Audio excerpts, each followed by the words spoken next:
Ada pegawai negeri tidak disuka sama wali kotanya, tidak disenangi sama gubernurnya. Ada pilihan.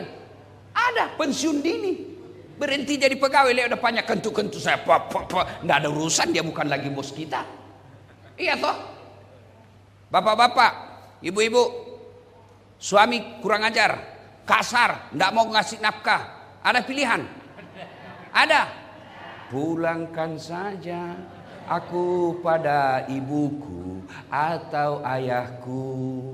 Lihatlah tanda merah di pipi, bekas tampar tanganmu. Iya toh, ibu hafal karena ibu sudah tua memang. Ini lagu-lagu zaman dulu toh. Saya sudah tua memang. Bapak-bapak, istri cerewet, malas masak, ngabisin duit aja kerjanya, ndak ngurus sana. Ada pilihan pak? Ada. Kalau ibu-ibu tadi cuma satu pilihannya. Kalau bapak dua pilihan. Satu, ceraikan. Dua, tambah jadi dua. Boleh pak. Ayo. Menderita di dunia, maknanya menderita di dunia masih ada pilihan. Tapi kalau dikubur, ada pilihan. Ada. Masuk dikubur. Kada nyaman, buli kuluna. Viral kau satu dunia pak. Begitu kau masuk kubur, datang malaikat. Wih lari ya. Keluar, viral satu dunia. Bapak ibu yang saya muliakan, ketahuilah orang masuk surga di akhirat kelak bukan karena tidak ada dosanya. Kalau orang masuk surga karena tidak ada dosa, tidak ada isinya surga pak, kecuali Rasulullah Muhammad SAW. Mana ada manusia di sini tidak ada dosanya? Mana? Saya lihat dulu ini. Muka penuh dosa semua ini pak. Lalu kenapa orang masuk surga? Ditimbang kebaikannya sebelah kanan, timbang keburukannya sebelah kiri, ternyata perbedaannya lebih berat kebaikannya daripada keburukannya, meskipun selisihnya cuma 0,1%. Dan salah satu pemberat timbangan di akhirat kelak inilah sholat subuh, sholat 2 rakaat sebelum kita menunaikan sholat subuh awal waktu. Awal waktu, jangan bapak bangun setengah 7, sholat sunnah dulu, baru dia sholat wajib. Itu sudah tidak bisa. Sebab kenapa? Sudah lewat waktunya. Bapak ibu saudara-saudara sekalian. Yang kedua, pernah lihat orang diantar jenazahnya? Pernah? Ibu-ibu pernah ngantar jenazah? Bukan lagi pernah, sering. Nabi sampaikan kalau anak cucunya Adam diantar ke kubur, 3 itu yang ngantar ki. Berapa ibu?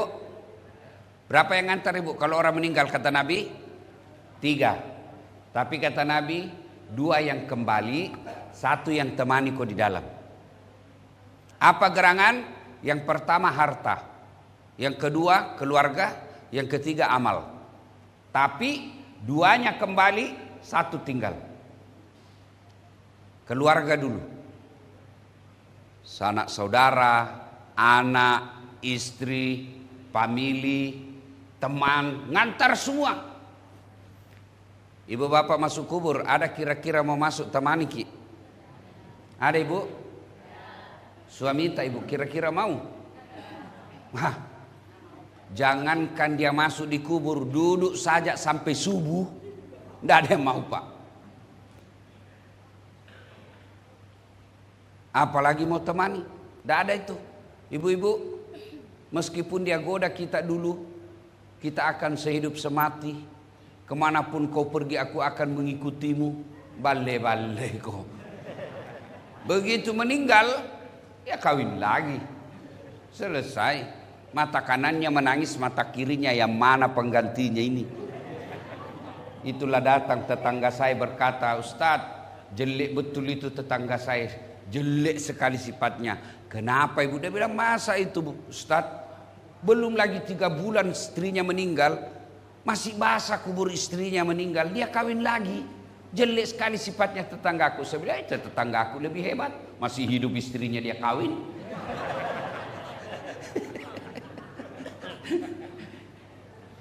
Yang kedua, yang antar kita apa? Harta. Yang banyak mobilnya keluar semua mobilnya, motornya, karpetnya, payungnya keluar semua. Begitu masuk kubur, ada harta yang ikut masuk? Ada ibu? Coba keras, ada dek? Ada enggak harta yang masuk temani kita di kubur? Ada. Apa? Kain kafan. Itu saja, kain kafan saja. Kain yang paling murah. Ya, sebentar bagi-bagi konsumsi, mengalahkan perhatiannya saya. Sebentar ya. Karena kalau bapak bagi, pasti bukan lagi saya didengar. Sebentar ya. Karena yang datang di sini pasti bukan mencari konsumsi. Ya toh Pak? Ya. Ibu-ibu datang dengar ceramah atau konsumsi? Ah, kalau begitu bawa pulang itu konsumsimu. Siban ya, sebentar dek, sebentar bagi-baginya ya. Ya. Nah, Bapak Ibu saudara-saudara sekalian, yang kedua mengantar kita harta. Ada harta yang masuk, yaitu kain kafan. Kain paling murah. Tidak boleh ada kantongnya. Tidak boleh ada jahitannya. Tidak boleh ada kancingnya. Ini adik-adik pemuda Pancasila, besok-besok kau mati, jangankan itu, pakai kau lagi kaos kaki, dibuka. Hartanya ibu, gigi palsu, dibuka juga, tidak boleh kau bawa. Gigi palsu bawa, tidak boleh. Itu bukan asli, yang palsu aja disuruh buka. Harta yang kita bawa hanyalah kain kafan. Ini bapak-bapak ini yang di depan saya, yang muka-muka sakaratil maut ini. Nah lio-lio sakarat sama mana bapak dia bapak ya. Bapak besok-besok meninggal sudahlah. Tidak ada harta yang ikut, tidak ada. Kecuali kain kafan. Maka ada orang kaya sekali. Ini cerita, kaya betul. Ketika usianya sudah senja, dia panggil anaknya, "Nak, maukah kau menemani saya 1 hari sampai 40 hari di kubur?" 40 hari pertama, karena menurut riwayat 40 hari pertama di situ sesi seleksi tanya jawab yang paling berat. Nabi bilang, "Temani karena 40 hari setelah dimakamkan, ambil kau hartaku 50%. Nabi bilang anaknya, mau dia apa harta 50%? 40 hari di dalam, enggak mau saya pak. Kecewalah bapaknya, dia bilang, setengah mati ku carikan harta ini anak. 40 hari saja saya suruh temani kak, dia tidak mau. Dia bilang sama istrinya, kau mungkin sayang temani kak setelah meninggal. Dia bilang, anakmu saja tidak mau. Akhirnya dia panggil adiknya, dek kau barangkali saudaraku yang mau temani saya. Dia bilang saudaranya, anak istrimu saja tidak mau apalagi saya. Akhirnya dia bikin pengumuman, siapa yang mau menemani saya 40 hari pertama dalam kubur, saya berikan hadiah, ambil semua hartaku 50%. Sebarkan pengumuman ini di grup-grup WhatsApp. Tidak ada. Satu yang mendaftar, paling miskin di kampung itu. Apa kekayaannya? Satu aja kekayaannya pak. Apa? Kampak. Tahu kampak ibu? Wase. Kampak. Itu aja kekayaannya pak. Tiba waktunya meninggal betul ini orang kaya. Lalu ditandatangani sudah itu, dia bilang saya setuju, saya temani kau 40 hari. Dimakamkanlah. Masuklah ini orang tadi orang miskin, di sampingnya dia duduk. Misalnya ini yang orang mati, dia duduk di sini. Datang malaikat pencabut nyawa, dia kenapa ada orang hidup di sini? Baru saya dapat ini orang hidup ada dalam kubur. Enggak, mestinya ini orang mati ditanya pak, karena dia ada di sampingnya, dia dulu ditanya, kenapa kau ada di sini? Dia bilang ini saya ada perjanjian sama ini orang kaya. Kalau saya temani hari pertama sampai 40, nah kasih ke hartanya 50%, karena saya ini orang miskin. Dia bilang masa miskin betul kok? Dia bilang ya saya miskin, ditanya lah dia. Masa enggak ada hartamu? Dia bilang ada sih, kampak. Itu kampak. Mulailah ditanya dia pak, kampakmu dari mana? Apa kau belikan? 1 hari ditanya pak. Begitu mau maghrib, Nabi bilang malaikat, sampai di sini saja pertanyaan, besok lagi dilanjut. Besok pagi datang lagi malaikat. Besok kemarin itu kita tanya soal dari mana kampakmu. Sekarang itu kampakmu kau gunakan untuk apa? 1 hari juga proses tanyanya pak. Ini balik ini dipakai ini pakai ini. Maghrib besok lagi dilanjut. Hari ketiga datang lagi malaikat. Pohon-pohon apa yang kau tebang? Ditanya lagi 1 hari, besok lagi. Begitu seterusnya. Di hari ke-40 datang malaikat, belum ditanya dia lompat naik ke atas. Bertepuk tangan semua orang. Hebat. Dapat maku harta. Dapat mi harta ini. Ambillah 50%. Apa dia bilang tukang kampak? Apa 50%? Tidak mau saya ini saja kampak 40 hari saya ditanya. Dengar ini adik-adik pemuda Pancasila. Itu baru kampak. Bagaimana kalau ada mobilmu? Ditanya semua itu. Maka bapak-bapak yang punya harta banyak, bukan hartanya yang dia akan masalah. Yang jadi masalah pertanyaan soal harta itu. Bapak-bapak yang pedagang akan ditanya bagaimana caramu berdagang. Jangan sampai katakan baru padahal sudah tua. Allah halalkan jual beli. Wa ahallallahu bai'a wa harrama riba. Allah halalkan jual beli, tapi Allah haramkan riba. Salah satu model riba itu, dosanya yang paling kecil namanya riba, kau perkosa ibu kandungmu. Itu yang paling ringan dosanya. Mana itu riba? Misalnya jual langsat. Manis enggak ini? Manis. Padahal kecut. Ada caranya Pak. Kalau pergi penjual langsat, ada caranya saya kasih. Manis ini dek. Manis Ustaz. Aduh sayang. Padahal saya cari yang kecut karena istriku ngidam. Langsung dia bilang, oh dicampur gini Pak Ustaz. Ada Pak. Bapak saudara-saudara sekalian. Yang ketiga yang mengantar kita. Tadi harta, 2 keluarga, yang ketiga amal. Masuklah kita. Inilah yang setia yang akan menemani kita di dalam kubur. Cuma amal itu ada 2. Amal kebaikan, amal keburukan. Masuk, pulanglah pengantar. Kata Nabi, masih terdengar suara kakinya yang terakhir kembali dari pemakaman, masih kedengar kakinya, sudah datang malaikat. Dia akan menyodorkan pertanyaan. Tapi bapak-bapak yang rajin sholat, seperti datang subuh seperti ini, dan dia hampir 5 waktu selalu ada di masjid, tidak usah cemas Pak. Bukan bapak yang akan jawab pertanyaannya malaikat. Siapa yang akan jawab? Sholatnya. Begitu malaikat, ini orang yang baik sholatnya, yang tidak baik sholatnya. Datang malaikat. Oh, dia sudah pakai godam. Godamnya itu malaikat kata Nabi, 7 kali beratnya dunia dan isinya baru sama. Nah putar nih. Sudah lama kau kutunggu. Kau yang paling banyak ceritamu itu di Deker. Kau yang paling banyak ceritamu warung kopi. Mulai dia ditanya, marah buka, siapa Tuhanmu? Kaget dia, langsung dia bilang, tunggu dulu. Orang baru datang ini. Kasih kita dulu space beristirahat.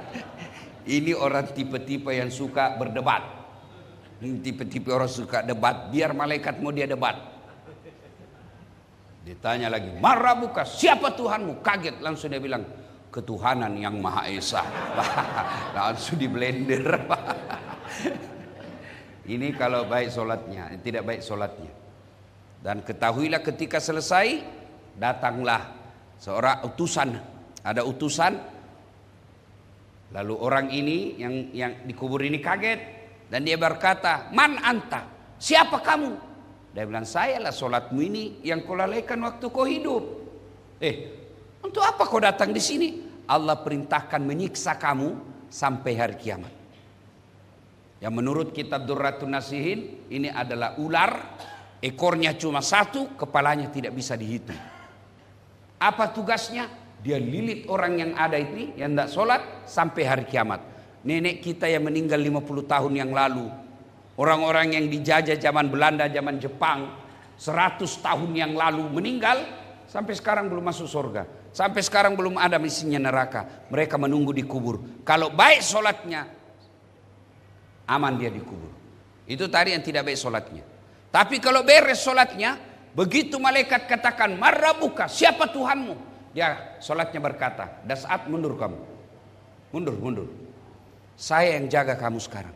Waktu kau hidup kau rajin jaga saya, saatnya kembali saya yang jaga kamu. Marrabuka, siapa Tuhanmu? Sholatnya menjawab, Allahu Akbar. Mungkar geling kepala. Jago ini. Barusan saya dapat. Hebat ini.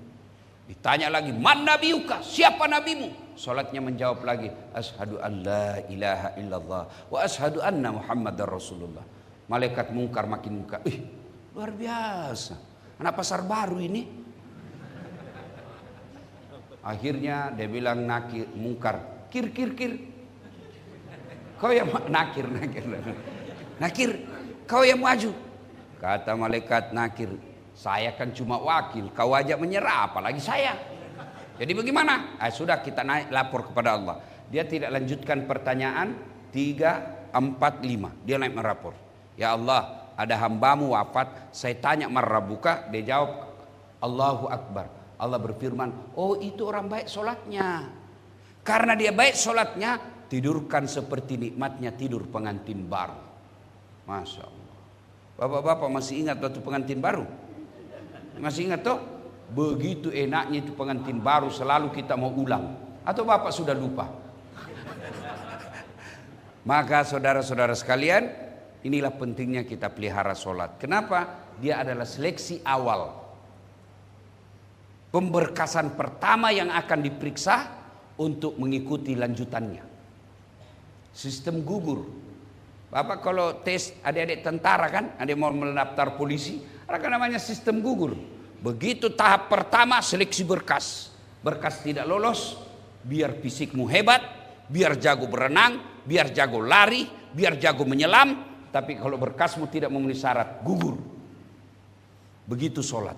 Sholat dulu diperiksa. Kalau sholatnya baik, amalnya yang lain diperiksa. Kalau sholatnya tidak beres, semua amalnya batal. Maka keliru ketika ada orang berkata, tidak penting sholat, yang paling penting hatimu dong. Biar kau tidak sholat, ini saja hatimu saja kau jaga. Berdiri anak muda dan saya setuju ini bapak ini, karena dia juga tidak sholat. Kalau ada orang bilang yang penting hatimu baik, tanya siapa nabinya. Nabi Muhammad lah itu orang paling baik hatinya. Nabi Muhammad lah itu paling baik akhlaknya. Tapi beliau tetap sholat 5 waktu. Sholat, tidak ada alasan bagi mereka selamat, bagi mereka yang tidak sholat. Kenapa Ustaz? Karena puncak penghambaan kepada Allah itulah sholat. Maksudnya apa Ustaz? Bapak-bapak bayar zakat fitrah. Boleh enggak sambil nyanyi? Boleh. Bapak sambil bayar zakat. Pak Ustaz, ini zakatku. Darah muda. Darahnya pada mana uangku ini? Boleh, sah bayar zakat sambil lagu. Bapak puasa sambil dagang, boleh enggak? Nunggu buka puasa sambil dagang, boleh sah puasamu. Lagi ngaji-ngaji nunggu buka puasa, tiba-tiba, Haji berapa minyak gas? Sudah 35.000. Sah, boleh. Tapi sholat, boleh enggak ada kegiatan lain? Allahu Akbar. Bila kamu di sisiku. Wah, orang gila ini Pak. Iya. Ketika lagi sholat, Allahu Akbar ruku, tiba-tiba Haji berapa gas? Tunggu sebentar ya, saya sholat. Batal. Itulah kenapa sholat, karena puncak penghambaan kepada Allah. Sehingga orang yang baik sholatnya baik. Inna sholata tanha anil fasah wal munkar. Sholat itu mencegah kalian dari perbuatan keji dan mungkar. Apa perbuatan sifat yang paling pertama dilakukan hamba makhluk kepada Allah? Bukan zina, bukan zirik, apa? Sombong. Jin disuruh sujud kepada Nabi Adam.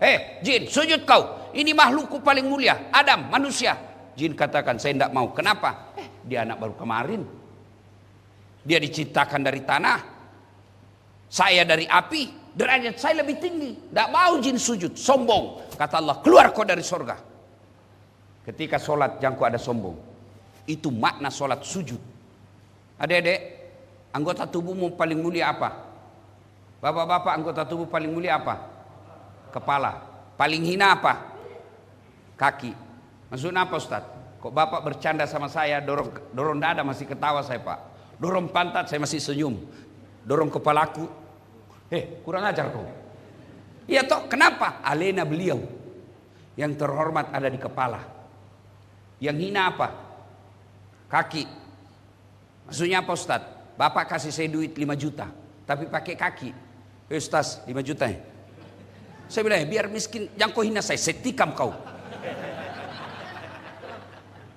Iya toh, kenapa? Ini hina.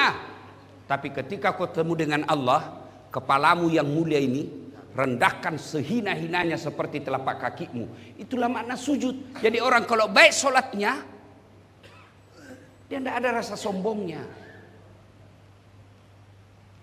Tapi kok ada orang sholat masih petantang petenteng, masih sombong, baru caleg, wadah deh. Kayak dia sudah punya pasar. Baru anggota DPR, sombongnya minta ampun. Ada wakil rakyat begitu kan? Kalau dia jalan warung kopi kayak dia sudah tidak injak tanah. Padahal dia cuma wakil rakyat. Ibu-ibu saya mau tanya, adik-adik nih. Mana lebih tinggi posisinya wali kota dengan wakil wali kota? Mana lebih tinggi posisinya Pak? Wali kota. Kapolda dengan wakil Kapolda. Mana lebih tinggi posisinya? Iya, presiden dan wakil presiden. Mana lebih tinggi? Iya. Ini rakyat, dia cuma wakil. Nah kau cuma wakil dari kami, kenapa kau mau sombong? Anggota DPR saja tidak boleh sombong, apalagi kau yang pengangguran. Sombong kepada manusia saja Allah celah. Sombong kepada sama makhluk Allah tidak suka. Apalagi sombong kepada Allah. Dan orang yang puncak kesombongannya kepada Allah, dialah orang yang tidak mau sujud. Yang kedua, orang yang sombong di hadapan Allah, orang yang tidak mau berdoa. Maka adik-adik sekalian Bapak Ibu, selesai sholat doalah meskipun sedikit saja. Karena dalam hadits qudsi Allah jelaskan, siapa yang tidak mau berdoa dialah orang sombong, dan orang sombong tidak layak hidup di kolong langitku. Keluar kau dari langitku. Itulah orang yang tidak mau berdoa.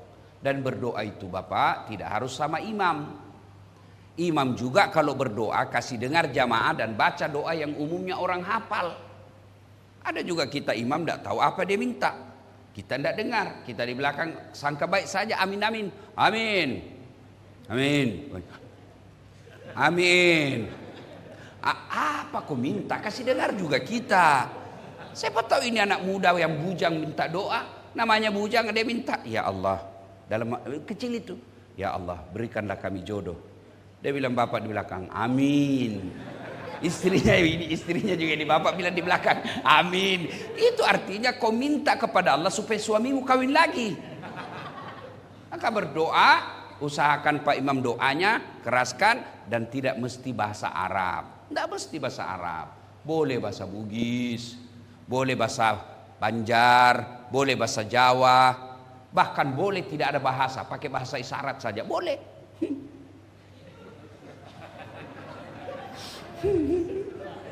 Oh caleg yang gagal ini Pak. Habis suanya dia. Baik Bapak Ibu, saudara-saudara sekalian. Itu pertama, sholat alam kubur. Pertanyaan yang akan ditanya, sholat. Kalau beres sholatmu, aman. Kalau tidak ada sholatmu, mati maku. Tidak ada gunanya Pak. Nah, jangan pernah berasa Bapak bisa selamat kalau tidak sholat. Itulah makna inna sholata tanha anil fahsya wal munkar, as-sholatu imanuddin, as-sholatu miftahul jannah. Ya. Nah, masuk kubur sudah sholat baik. Sambil menunggu hari kiamat, kata Nabi, 3 amalmu yang bisa terus kau nikmati. Ibu-ibu, Bu, halo Bu. Kalau ibu merantau ke Balikpapan dari Jawa, ternyata di Balikpapan kada nyaman, tidak enak, ada pilihan enggak Ibu? Ada pilihan? Ada. Bulik lagi ke Jawa. Mangan orang mangan, yang penting ngumpul. Iya toh? Dari Sulawesi merantau ke Balikpapan. Ternyata di sini tidak nyaman, dia rasa cari nafkah. Ada pilihan? Ada, pulang lagi ke Sulawesi. Iya toh? Ada caleg, gagal. Ada pilihan? Ada. Ikut lagi 5 tahun yang akan datang. Itu Prabowo kan 3 kali baru menang. Iya toh? Ada pegawai negeri tidak disuka sama wali kotanya, tidak disenangi sama gubernurnya. Ada pilihan. Ada pensiun dini. Berhenti jadi pegawai, lihat udah banyak kentu-kentu saya. Tidak ada urusan, dia bukan lagi bos kita. Iya toh? Bapak-bapak, ibu-ibu, suami kurang ajar, kasar, tidak mau ngasih nafkah. Ada pilihan. Ada. Pulangkan saja aku pada ibuku atau ayahku. Lihatlah tanda merah di pipi, bekas tampar tanganmu. Iya toh, ibu hafal karena ibu sudah tua memang. Ini lagu-lagu zaman dulu toh. Saya sudah tua memang. Bapak-bapak, istri cerewet, malas masak, ngabisin duit aja kerjanya, ndak ngurus sana. Ada pilihan pak? Ada. Kalau ibu-ibu tadi cuma 1 pilihannya. Kalau bapak 2 pilihan. 1 ceraikan, 2 tambah jadi 2. Boleh pak. Ayo. Menderita di dunia, maknanya menderita di dunia masih ada pilihan. Tapi kalau dikubur ada pilihan. Ada. Masuk dikubur, kada nyaman buli kulunah. Viral kau satu dunia pak. Begitu kau masuk kubur datang malaikat, wih lari ya. Keluar viral satu dunia. Itulah sholat pentingnya. Pelihara sholat. Bapak-bapak, lebih baik memelihara 2 ekor kambing, 4 ekor kambing di rumah daripada 1 manusia anakmu yang tidak sholat.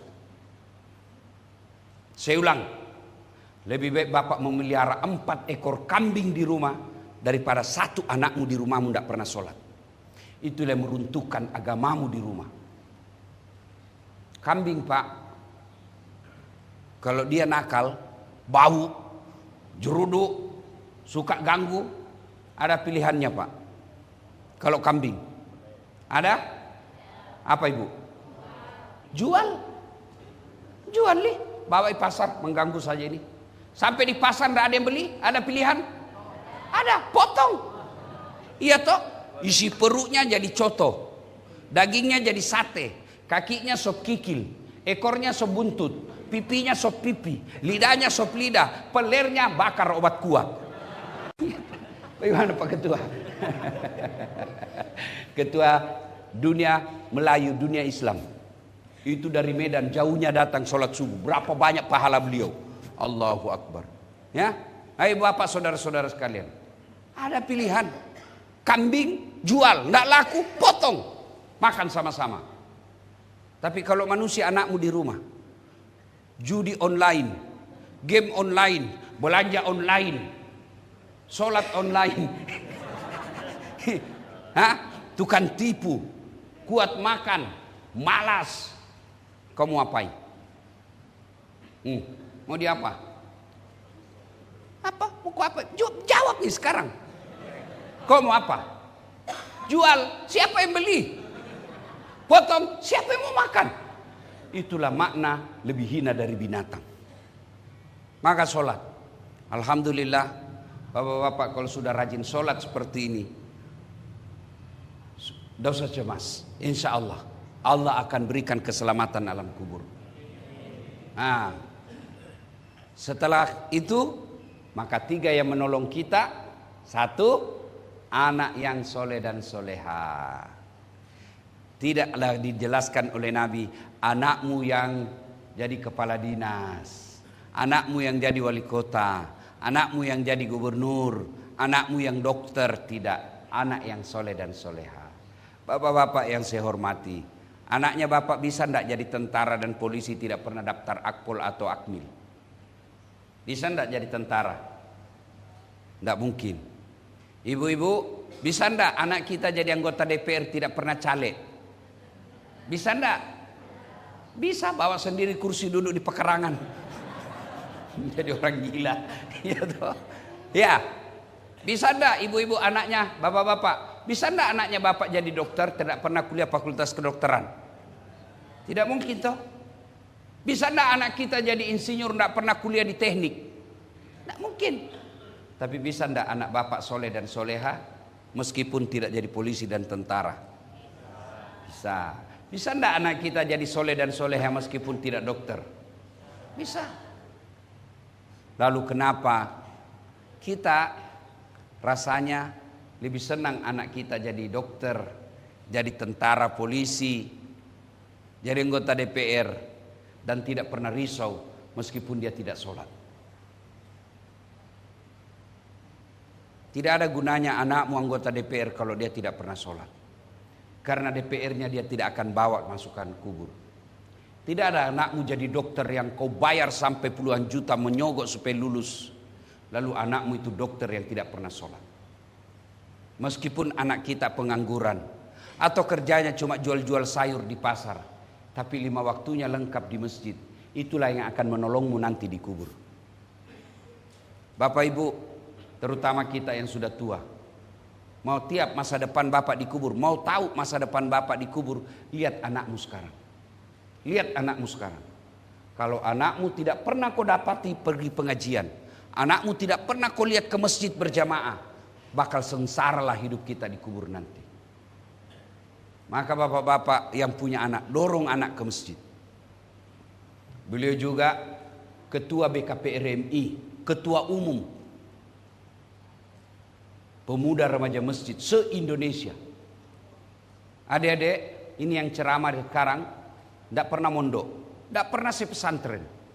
Coba bandingkan ustadz, sebut kau ustadz kondang sekarang di Indonesia. Sebut. Guru kita Ustadz Abdul Somad dari Mesir, guru kita Adi Hidayat dari Libya, guru kita Haddan Antaki dari Mesir semua. Dasat Latif dari Unhas, Sospol. Kok bisa jadi ustadz? Saya pikir-pikir salah satu sebabnya Allah pelihara saya, rumah saya tempat tinggal selalu dekat dari masjid. Di kampung rumah saya tidak sampai 200 meter dari masjid. Saya pindah ke Makassar setelah tamat SMP. Pertama kali saya tinggal di Makassar, tinggal di Yosudarso, dekat juga dari masjid. Pindah dari Yosudarso ngontrak ke Jalan Harimau. Oh, lebih dekat lagi. Cuma guling-guling saya ketua sudah sampai di masjid. Pindah lagi di situ, ketua Dopuli lagi. Dekat lagi dari masjid. Sekarang saya tinggal di Hertasning. Tidak ada masjid. Saya bangun masjid depannya. Bapak-bapak kalau mau kirim anakmu ke Jawa, mau kirim anakmu ke Makassar, mau ngontrak atau beli rumah, lihat yang dekat dari masjid. Pergi lihat rumah 10 menit dari bandara. Tiap hari kau mau pindah pesawat, 10 menit dari rumah sakit. Berdoa kau supaya kau tidak indah rumah sakit nak kau meninggal. 10 menit dari pasar mall. Mau kau tiap hari pergi belanja, cari masjid 10 menit dari rumah, 10 masjid dari masjid. Ada anak muda dia bisa lari berkilo-kilometer. Ada orang tua dia boleh naik sepeda sampai puluhan kilometer. Rumahnya dari masjid dalam kompleks tidak pernah dikunjungi.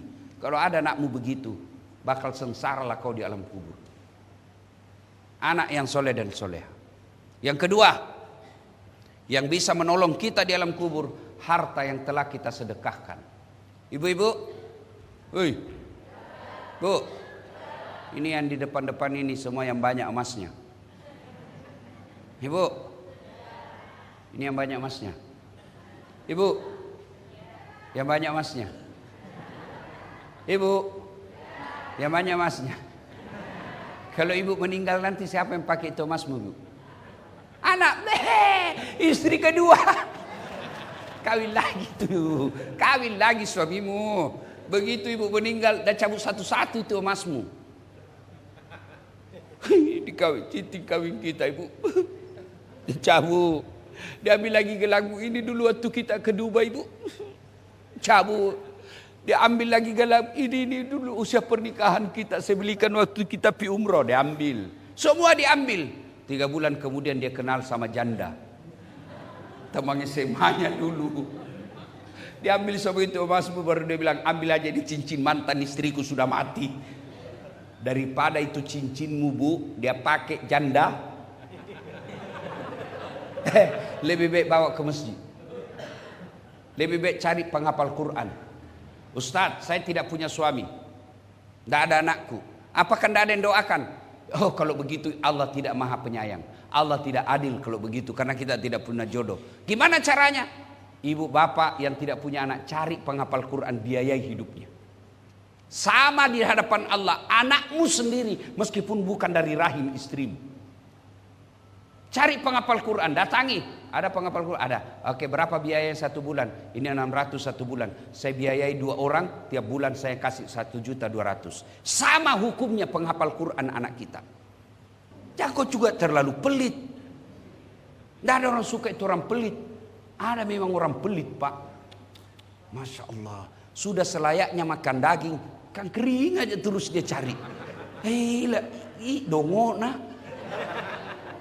Sudah ada memang tong orang, jangankan kasih orang, dirinya saja dia pelit. Pak, Bu, kalau Bapak mau punya kamar di akhirat ber-AC, lampunya bagus, tempat tidurnya empuk, kirimlah ke panti asuhan pembeli kasur. Bapak mau terang kuburnya, bayarkan listriknya masjid tiap bulan. Saya mau terang kuburku, Ustaz. 1 juta, lampu 5 watt. 5 juta, 1 watt. 500.000, lilin. 1.000, obat nyamuk. Oh, surga 1.000. Memangnya nenekmu punya surga? Celengan saja, Pak. Lihat coba, mau lihat sepelitnya orang Islam. Lihat itu celengan kalau lewat. Pas lewat depan kita pura-pura cerita. Lewat aja. Ada orang pelit betul, Pak. Lewat celengan, dia tarik dompetnya. Dia lihat, anak muda di belakangnya banyak mau diambil ini. Oh, ternyata dia cari yang paling kecil. Si masuk 2.000. Sudah masuk, tiba-tiba ditepuk pundaknya dari belakang. Anak muda, Haji, kasih 100.000. Dia lihat, masih muda 100.000. Masuk, dia kasih masuk celengan. Pas masuk celengan, ini anak muda bilang, itu hanya bapak yang jatuh tadi. Begitu pelitnya dia orang, dia datangi takmir masjid. Dia bilang ada orang 100.000 salah masuk ini. Begini mau masuk surga, nenekmu punya surga. Kencing aja di Makassar itu, Pak, 2.000 baru kelar. Itu ada di terminal Daya, kan ditulis air besar 1.000, air kecil 500. Saya masuk air besar, sudah saya kasih uang 1.000. Ini dek, kenapa 1.000 Ustaz? Air besar, dia bilang pasti Ustaz kencing juga. Saya kasih lah uang 2.000, kan kencing sama saya, ini 2.000, 1.500 kan. Mana uangku 500, kembalinya dia bilang tidak ada uang kecil Ustaz. Masih ada uang saya. Dia bilang Ustaz masuk lagi kencing. Itu surga 2.000. Ya, sedekahlah. Ibu-ibu yang tidak bisa sedekah semen ke masjid, sedekahlah dengan nasi bungkus. Mulai Jumat akan datang, kirim nasi bungkus, 2 bungkus saja setiap Jumat. Selesai itu bapak ibu berdoa, ya Allah tambahkan rezekiku, mudah-mudahan Jumat depan bisa 5 bungkus. Itulah harta ibu yang tidak bisa diambil orang. Bapak-bapak, sedekahlah. Itulah yang akan melindungi kita nanti di kubur. Anak yang soleh, harta yang telah kita sedekahkan. Yang ketiga adalah ilmu yang bermanfaat. Saya mau jadi apa ilmu ini Ustaz? Nah, saya bukan penceramah. Gampang. Begitu dapat potongan-potongan video dari guru-guru kita, sebar. Bapak ibu tiba-tiba di grup WhatsApp dapat ceramahnya Nasihat Latif, sebar. Bapak punya grup 10. Satu grup 20 orang di dalam, berarti 200. Di 200 orang kita sebar, masa sih tidak ada satupun yang mengamalkannya. Selama orang itu mengamalkan ilmu yang kita sebar tadi, itulah yang akan menerangi alam kubur kita. Meskipun kita bukan mubalik. Begitu sebaliknya, Bapak di grup mendapat video-video porno, meskipun canda, itu paling banyak ceramah saya diplesetkan, dilihat dosa, tidak dilihat barang bagus. Oh, ini paling banyak dipotong-potong gambarnya, perempuan seksi yang mana lewat dilihat dosa, tidak dilihat barang bagus. Ya, Jangan sampai menyebarkan konten-konten yang ada fitnah di dalamnya, ada dosa, karena akan menjadi dosa jariah. Bapak Ibu saudara-saudara sekalian, inilah 3 amal yang bisa menolong kita. Dan pasti kullu nafsin sa'iqatil maut. Semua yang hidup pasti mati. Ada baru-baru saya ceramah di Jakarta. Kejadian betul. Jam 9.10 menit masih ada di grup. 9 malam lewat, masih ada di grup postingannya membahas tentang kabinet menteri. Tidak sampai 30 menit masuk lagi. Inna lillahi wa inna ilaihi raji'un. Siapa yang meninggal? Yang tadi posting terakhir. Sering kita lihat begitu. Masa meninggal? Iya. Meninggal. Masa? Saya masih ketemu di pasar minggu lalu. Meninggal. Masa sih? Masih ada warung kopi 2 hari yang lalu. Bagaimana kalau kita yang tiba-tiba meninggal dan tidak punya bekal? Kematian bukan nomor urut. Kalau kematian nomor urut berdasarkan umur, yang tua-tua dulu di depan saya ini yang duluan.